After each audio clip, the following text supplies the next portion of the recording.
Okay, good evening. It's 7:22, and I will call this regular meeting of the Board of Selectmen to order. Please join me in the Pledge of Allegiance. I pledge allegiance to the flag of the United States of America and to the republic for which it stands, one nation, under God, indivisible, with liberty and justice for all. It's so nice to see everybody here on the dais, in person, unmasked. I hope that you all feel as I do. It was so evident during the Memorial Day parade, which was awesome. There's joy in the air, I think, for the first time in over 14 months. So I feel like we're all breathing a collective sigh of relief, cautiously optimistic. We've moved beyond the COVID beast. We'll hope that, the fall doesn't present any new challenges, but I certainly welcome a nice environment. And to that end, I want to thank the Monuments and Ceremonies Commission for preparing and being at the ready when we made that decision to go ahead with the Memorial Day Parade.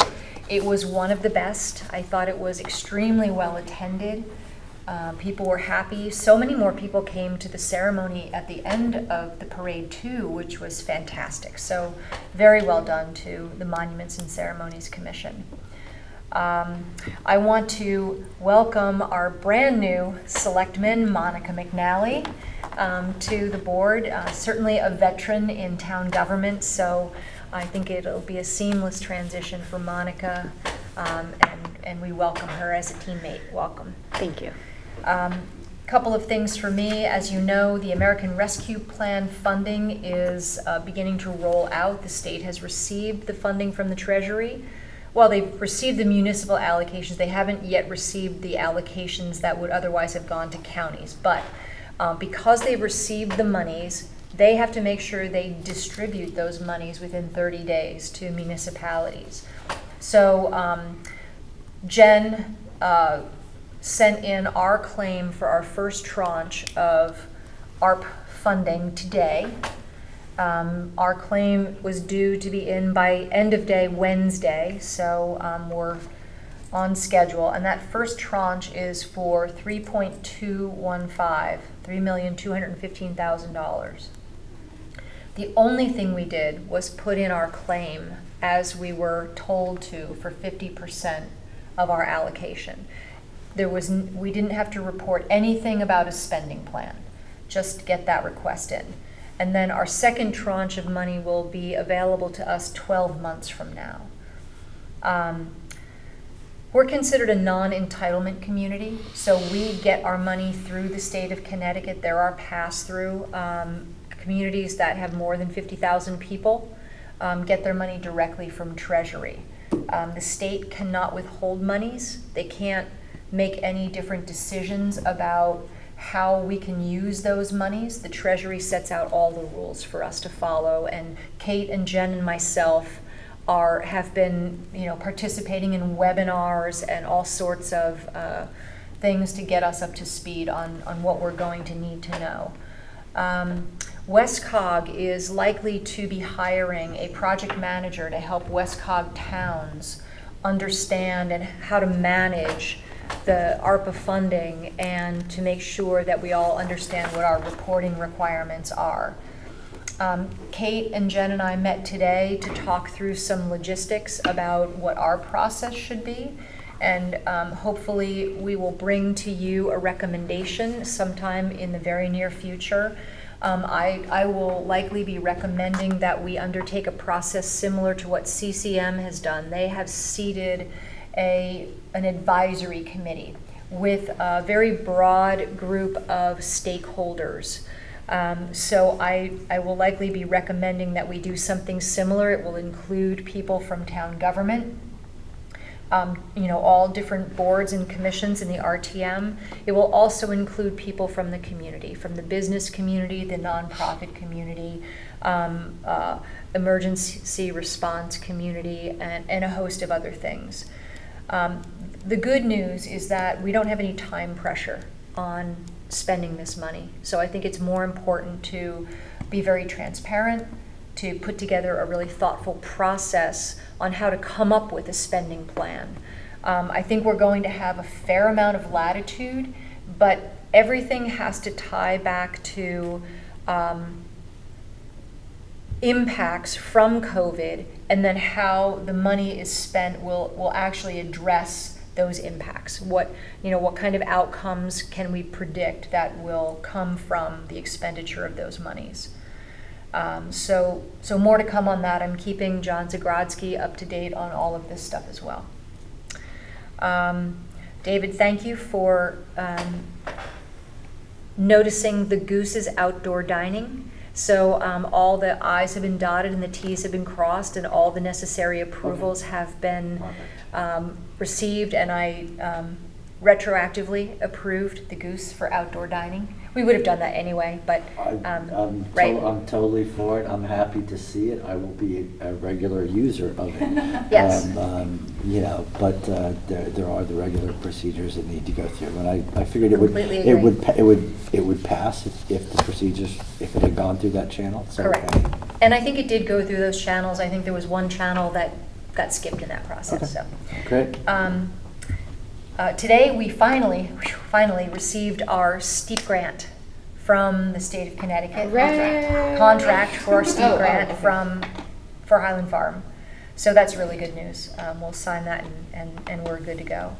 I'm sure you've all been hearing lately about trees.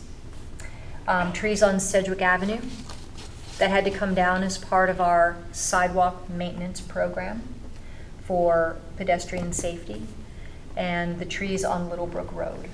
So we had a great meeting out on site on Littlebrook Road with Eversource and all the neighbors and our tree warden and the arborist from Eversource and their landscape architect, who will be detailing a replanting plan for whatever trees might come down. I felt good because we literally walked and looked at every one of the trees that was tagged, and I think we were able to save a few trees, so every tree counts. Some will have to come down. Those are transmission lines that are on Littlebrook Road. Different than most of the lines along the roadways are distribution lines, and the transmission lines are high voltage.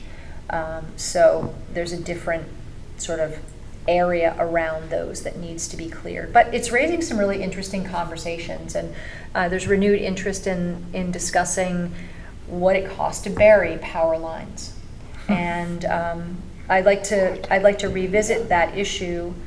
It's always been shared with us that it's just so expensive that it would be difficult for a municipality to do, but hearing that maybe those prices have been overstated, so good to look at that. We love trees. Darien loves trees, but we have to understand that sometimes trees get planted in the wrong place. So for any trees that we take down, we will always replant trees, maybe not in that same spot, but somewhere, to make sure that we're doing right by the environment. There will be a hearing coming forward on the trees, not only for Littlebrook Road, but there are other trees that are slated for removal throughout town. And I certainly encourage anyone that is concerned about that to take advantage of the public hearing process. You've also likely heard about the request for pedestrian safety enhancements to Holmes Avenue. David has been involved in that, as Brent Hayes from the Police Commission and Bob Shredders. And there's been a couple of things that we have collectively agreed to take a look at. We put new bollards in the roadway. The bollards have gone away now because they're doing a new traffic study. There was a traffic study that was done in October, not ideal during COVID, so they're going to redo the traffic study, make sure it gets done before school's out. The neighbors are going to contemplate whether they could all come to an agreement on either repainting the fog lines on that road or perhaps agreeing to have speed humps installed. Pros and cons to speed humps. Repainting the stop bars at all the stop signs. A request came to reduce the speed limit. We can't do that as a municipality unless the law changes, and there is a bill in Hartford that might allow for that to occur, but I don't know the status of that bill quite yet. But otherwise, we cannot lower the speed limit to lower than 25 miles an hour. Jamie, can I just lob in one extra thing for Yeah. you? Mhm. Just something that I happened to notice because I've started going back to the Y. Mhm. And when I drive down Hollow Tree Ridge, there is a section between 103 Hollow Tree and 75 Hollow Tree. And it actually has giant 4-foot slow words painted on the street. So I know that there's some issue with the humps for concerns about the emergency response times and things like that.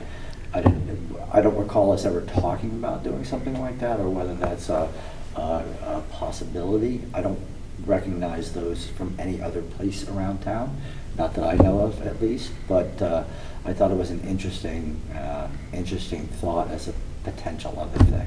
Is that near the post road or near the school? It's between the train station and the post road.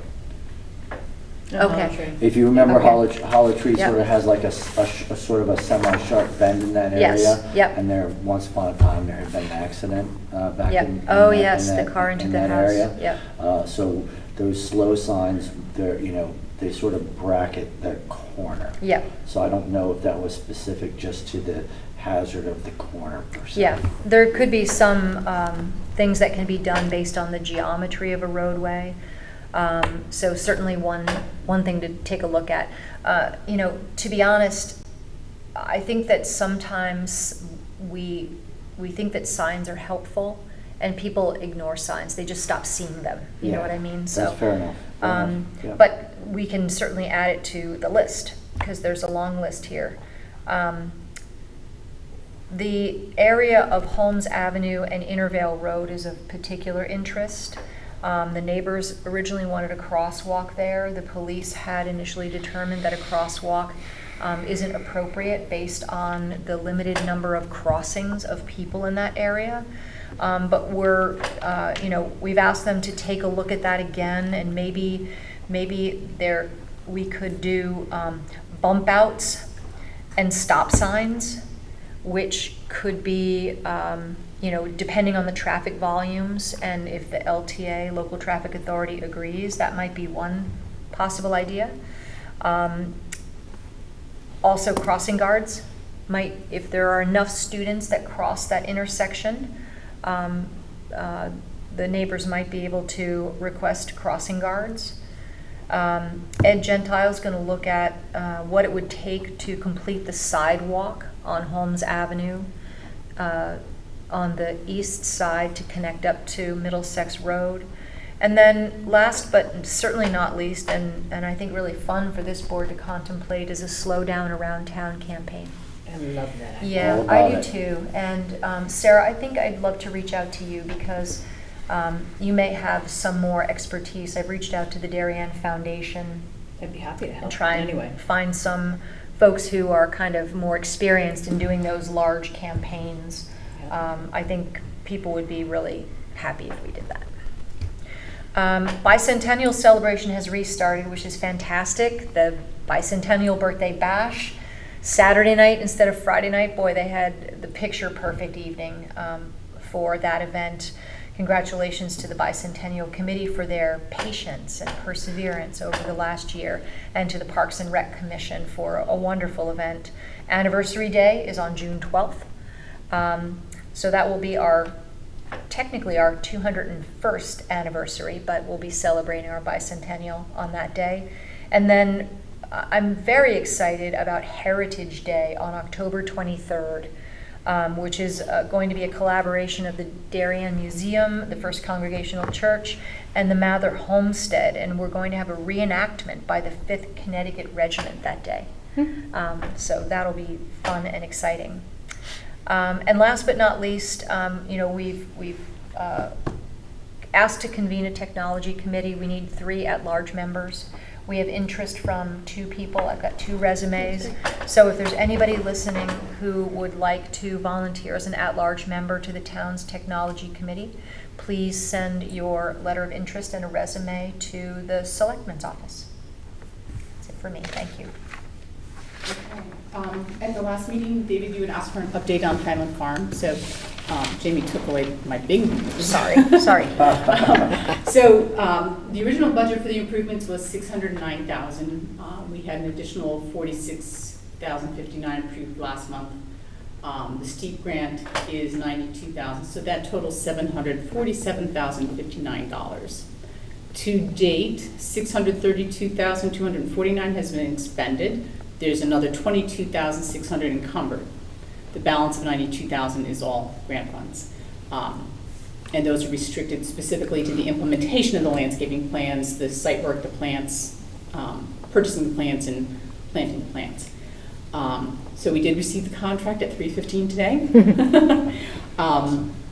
We do have one piece we will have to, at your next meeting, actually authorize the first selectman to sign the grant. It's a municipal resolution that the state requires. I'm just waiting to hear from them if they have any specific language that they want, but I think our standard language will probably be fine. Last week I instructed our consultant to finish the planned meetings with the neighbors and finalize the plan. Then we'll be working on the bid specifications, put it out to bid, award a bid. Our expectation is that we will do the planting in September, taking advantage of the fall planting season so that the plants have the greatest chance of success of living. Our priority will be the plantings around the parking lots, the screening of the parking lots for the neighbors, and then the pollinator pathway. A preliminary discussion had some shade trees around the walkway, so those will be nice if we can afford them. But I want to make sure the screening of the parking lots gets done. I think that's the biggest concern. The other thing I wanted to update you on is the vacancy in the building department. So whenever we have a vacancy in a role like that, we take a look at our operations and our organization to see if there's another way to do things. Could we improve services to the public? So we looked at several different models, including the status quo, before deciding to move forward. So the result of our decisions, or our discussions rather, was to approach our director of planning to see if he would be willing to bring the building department under his oversight. After multiple discussions, maybe some cajoling, but I think Jeremy took a look at where he was and his staff in the planning department, and he agreed that he was ready to take this on. We think that it's going to provide the best service to the public to have the departments under this model. So we will still have a chief building official. The state statutes require it. So the difference there will be the position will no longer be classified as a department head. So we've posted the position internally, and we do have 3 applications. We are going to be doing screening interviews next week, and then we will be presenting a candidate or candidates to the board for your consideration for appointment.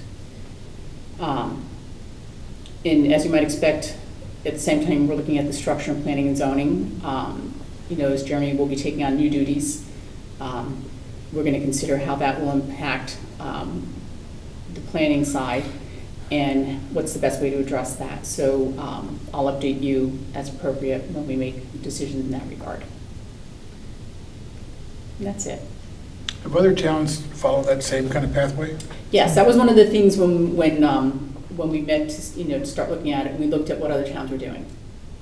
Okay, so So this is not unique. Right. Okay, that's interesting to know. Yeah. I worked for the city of West Haven at one time, and we had a commissioner who was over economic development, building, all the land use, even broader than what this is. Okay. So Kate, if I caught your numbers correctly, there's roughly 22, 23 that's encumbered. right? That's left over from monies that we had previously appropriated. Yes. And then the 92 steep grant. Yes. And that's what's left to do the landscaping and, you know. And I did have a question from a resident and RTM member today, asking, you know, if the 92 is not enough, would the Board of Selectmen consider, you know, if the community wanted to raise funds or going to reserve funds and stuff. And my response was, you know, if that was what the public wished, I'm sure you would consider it. Let's see what the neighbors and consultants agree to, and then we'll see how much it's gonna cost. Well, you know, so neighbors and consultants, it's not what they agree to, you know, because number one, I don't know that all the neighbors will agree the same thing. I think he's going to present to us what the neighbors would like, what's feasible. And I think there may be some decisions that we'll have to make. Okay. Yeah. Yeah, fair I think enough. our first Fair enough, obligation yeah. is to fulfill the requirements in the special permit, Oh, absolutely. right? Mhm. And then, you know, hopefully we can do things that make the neighbors happy.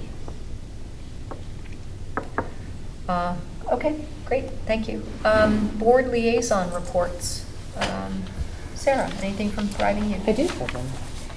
And one thing that I didn't put in here was that I know, I believe the Thriving Youth Task Force leaders will be coming at some point, one of our next hope meetings. so, yeah. To talk more about Great. their activities. So the last Thriving Youth Task Force meeting was on May 20th. The new leaders for the Thriving Youth Task Force for the upcoming year were announced, and they are now Allegra Erickson and Georgette Harrison, who is staying on. There was a youth spotlight discussion, and during that discussion, Joyce Sixsmith, who works as the Connections Counselor for the high school, gave an update on the Blue Wave Council, which is at the Darien High School. The group discussed the community asset survey that the Darien Public Schools have administered on behalf of the Community Fund. The data will be available to the town in a few months, and a focus of the data presentation will be on the developmental assets for our youth. There was discussion on how to create more opportunities for our kids to help others and to volunteer and become lifelong learners. They discussed modeling positive behaviors to our kids to help reduce alcohol and substance abuse. The task force split up into breakout groups to focus on areas that are a priority to focus on for youth, as well as cross-collaboration opportunities for different organizations on the task force. And the next meeting will be in the fall. Great, thank you. So the data of the survey won't be out for a few months? So, so there is a committee, which I sit on, that is now analyzing all the data. Okay. There was descriptive, data analysis, and then there's another predictive data analysis. There's an enormous amount of data that comes in from the survey from 6th to 12th grade. And then they are looking at all the data and, you know, comparing it to the past 4 times that we've, I think, administered it. It's a huge amount of data. We look at it, we try to take into account COVID, you know, the past year, and how does that change? The survey was started administered in February. So what are the trends? What's, you know, what's positive, what's not?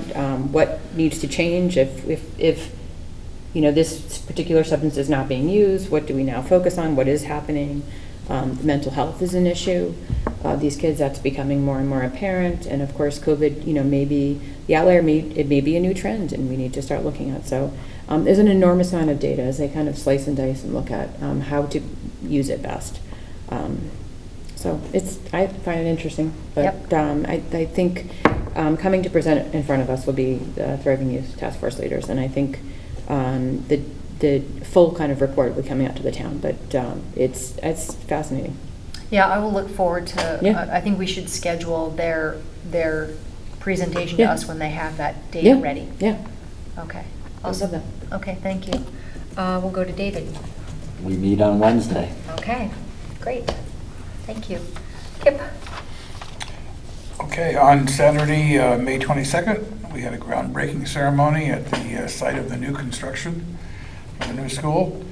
Superintendent Adley hosted the occasion with remarks from Jamie, Terry Wood, and Senator Bob Duff, among others.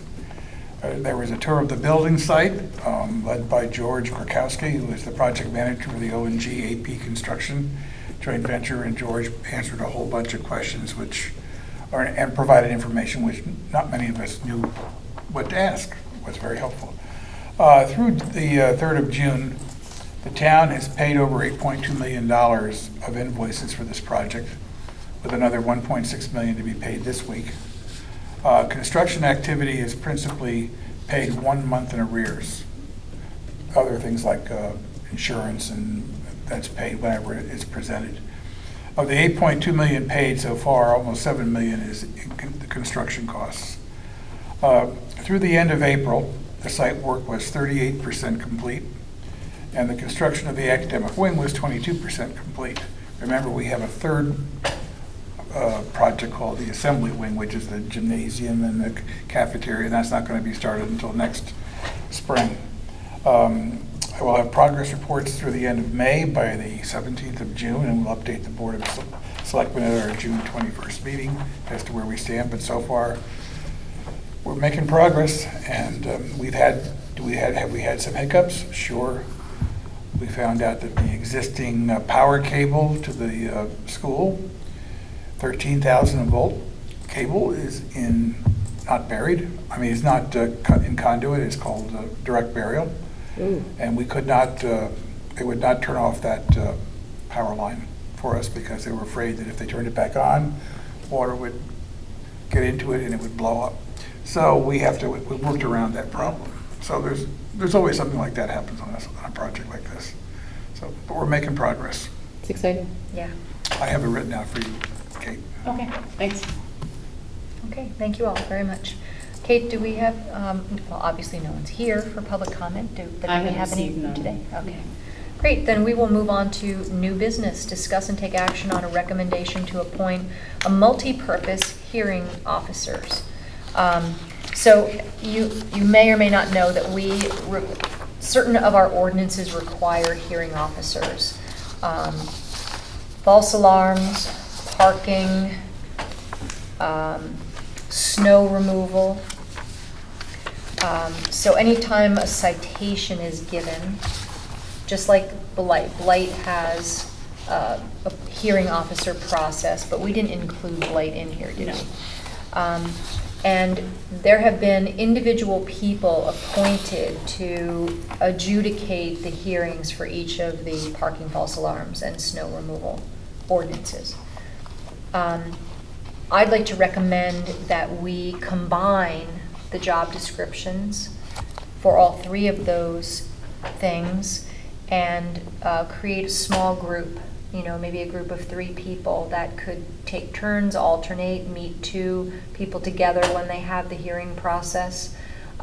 Just to I think sometimes people fall into patterns of decision making, and I think to change it up a little bit and to have other people involved, different eyes, different thoughts on the appeals process would be healthy and a little bit easier to manage in terms of seating this group of people and keeping them engaged as volunteers. There might be more for those people to do if they're doing 3 different things versus waiting for a false alarm hearing or a parking ticket hearing. Or snowfall. Or snowfall. So Kate put together here a little general hearing officer job description, and wanted to get your thoughts on that.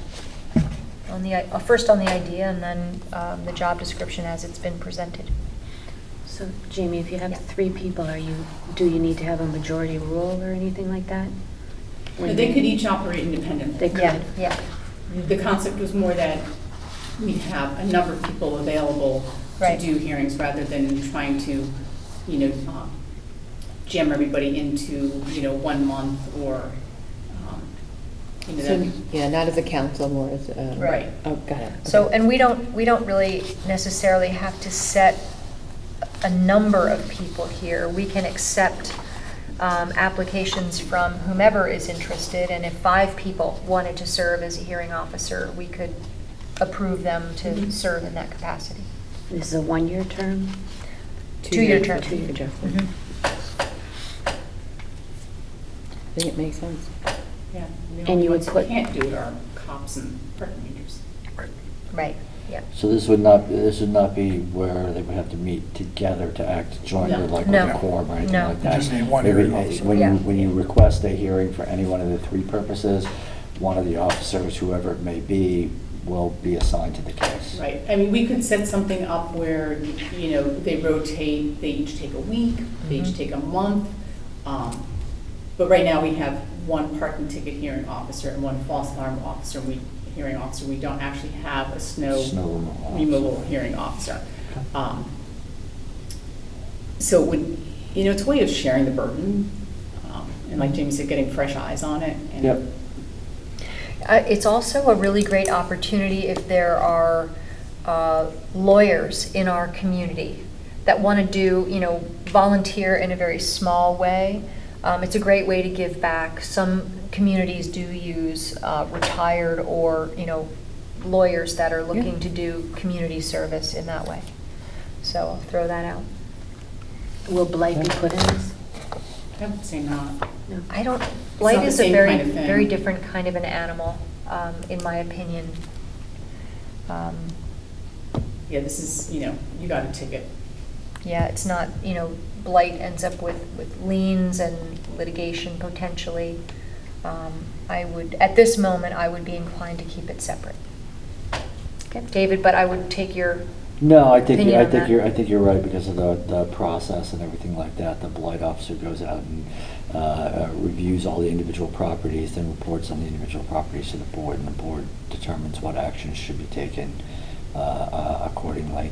And there are, you know, other factors that need to be factored in from time to time, you know, situations where individual residents have health issues, or they may have mental health issues, or other types of behavioral things that have to be factored into the circumstances that we have to sort of work around. Yep. So. Okay, if everybody's in general agreement, unless there's any further discussion, I'll entertain a motion to change the job description to be able to convene a group of people for multi-purpose hearings. So, Second, go ahead. Sarah moves, Kip seconds. Any further discussion? All those in favor, please say aye. Aye. I Great. think it's a good idea. Okay, thank you. Okay, discuss and take action on recommended non-represented employees' pay plan for fiscal year 2022. We discussed this in executive session. Is there any further discussion on this issue? No? Okay, if not, then I will entertain a motion to approve as presented the non-represented employees' pay plan. So moved. Kip moves, Second. Monica seconds. Any further discussion? All those in favor say aye. Aye. Great. Thank you all very much. Now I would like to entertain a motion to amend the agenda to add the sidewalk sales. So moved. So Kip moves, may I have a second to amend the agenda? Sarah seconds, all those in favor say aye. Aye. Aye. Great, okay. So you had some information left at your seat tonight. The chamber would like to have traditional sidewalk sales, which is great news. Really happy to see our businesses fully back in action from July 28th to July 31st. Subject to the conditions outlined in their letter of request. And you were also provided with planning and zoning's approval of the event. The police, I haven't gotten their formal sign off yet, but the police have been contacted, as has the health department. So I'd like to entertain a motion to approve this year's Darien Chamber sidewalk sales. do you want it provisional on their approval from the Yes, health and the yes. police? Okay. Absolutely, provisional. I will make a Okay, motion. Sarah moves. Yeah. May I have a second? David seconds. Any further discussion? The only thing that I'd like to say, along with the provisional approvals of the Health Department and the Darien Police Department, I've reached out to the police and to David Genovese, because one consideration this year is there will be some buildings that are in demolition phase. Mhm. So I want to be certain that pedestrian safety is really buttoned up as people are circulating around the downtown. So whatever is required to achieve those safe conditions, I think should be another condition of our approval. Okay. Okay? Yeah, particularly because of the gas stations right on that corner. Yeah. It's all going to be fenced off, but I Yeah. did not, I By that haven't, time, they probably will. by that time, they will have Yeah. started the demo. I just don't know where they will be, because they'll also have to pull the tanks and remediate any soil issues and Yeah. stuff like Yeah. that, so. it'll be well fenced off, Yeah, but I'm sure. it's certainly a concern for me, so. Okay. Nope. Okay. Really do. Okay, so with those provisions, all those in favor, please say aye. Aye. Great. Okay, thank you. All right, we have one appointment this evening. We're going to hold on the Parks and Rec appointments, Kate, Okay. because we were notified late this afternoon and evening that there's an additional candidate that wants to interview with us directly. Okay. And Janet Kling was not able to join this evening, so we'll reschedule Janet and the third candidate. And how did we find out about the third candidate? How did that I happen? think she called Monica. I think she emailed. She's emailed the board. Yep. Oh, okay. I didn't see that email All right. today. I didn't see it either. I believe she came think in it to- came late. She came The in and office as spoke to well. Linda this afternoon, but I didn't know if that was going to result in a request to be Okay. considered, so happy to interview her. So then we have one appointment this evening, and that is to appoint Joan Davy to the Commission on Aging for a term expiring on March 31st, 2022.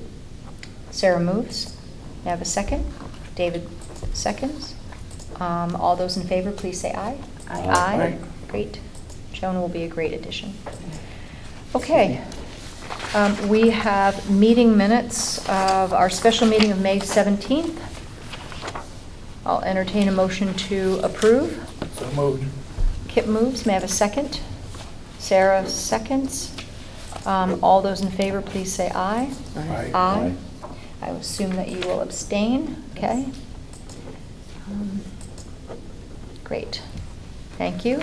And then we have our regular meeting minutes of May 17th. Any corrections or additions? I just have one on page 3. On the second whereas, the second line says designated the parking division of the town of Darien. It should be parking authority, because use the word parking authority throughout. Consistent. Good catch. So can we amend a resolution? That's the resolution that was presented to you. Yeah. So I don't think you I can. looked for the resolution, I couldn't find, okay. But you're right, You are right. and we probably. And I'll yeah. notify the town attorney. John Wayne Fox? Not Wayne Fox. All right. Okay. Anything else? All right. Then I will entertain a motion to approve the minutes as presented. Sarah moved. moves, seconded by David. All those in favor say aye. Aye. Aye. Monica abstains. Okay. Agenda review. Really quickly, it occurs to me as we went through the discussion on the multipurpose hearing officers, how to get the word out for some individuals. When I think about now, one of the larger groups of voters is the unaffiliated groups. And I know the RTC and the DTC will have the discussions like, hey, we've got these positions open. How do we reach those unaffiliated voters? Yep. What's So- the process by which we should be doing that? So there's a few things that we can do. Certainly, Kate, through our social media channels. Looking forward to July 1 when we can hire our part-time communication Yes. person, which will be awesome. It'll be posted on the website. Okay. And there's also, we've added to the How Do I volunteer section. I think Linda keeps a list of the available positions. Yeah. If In you were that to go on area of that, the you would website. see what's available. Yeah. We did Oh. with the IT committee, I don't think I put realized a that. news blurb on the front Yeah. page, you know, Yeah. I love that basically idea. seeking them. So, we could always try something where we highlight a different vacancy in the news if there's space. I love that Yep. idea. Mhm. Yep. So spread the word far and wide. Folks can go to the website and Yep. find the information about how do I volunteer in town, what positions may or may not be coming up, Yep. to find out what they'd be interested in doing. Yeah, to I want to help. make sure we reach everybody. So another, I'm just thinking off the cuff, and I'm wondering if Mr. Cameron is watching tonight's meeting. We could always ask him to create some slides that they run in between programming Ah. I that love shares that idea. volunteer opportunities, because a lot of people watch TV 79. Yeah, Sure. I love that Yeah. idea. I think the more we can advertise and try to reach our residents, Yep. and not all of which go to their. Do you want the RTM to do anything? We certainly can spread the word through the RTM. That would be fantastic, yeah. They could actually, like with the hearing officer, a member of the RTM could be a hearing officer. Yes, Yeah. yeah. We could maybe ask the RTM at each of their meetings to highlight the upcoming positions that are becoming available. It's a good idea. Mhm. That think way it's- you'd at least get, Yeah. 100 active Get some new town blood, residents to be yeah. able to Yeah. know the information Yeah. and disseminate it as, And they have an interest in the town government, so. yeah. Sort of like a public service announcement at the Yeah. RTM meetings. It's a I great like it. idea. Harness what we have. I think we have a liaison. Harness what we can. I'm happy to work it. Thank you, Monica. That's great. That's great. Okay, anything else? If you permit me, I just wanted to thank a couple of groups of people in town. I wanted to echo your comments on the Bicentennial Committee who worked really hard. It was fun to go. I was able to go for a little bit on Saturday.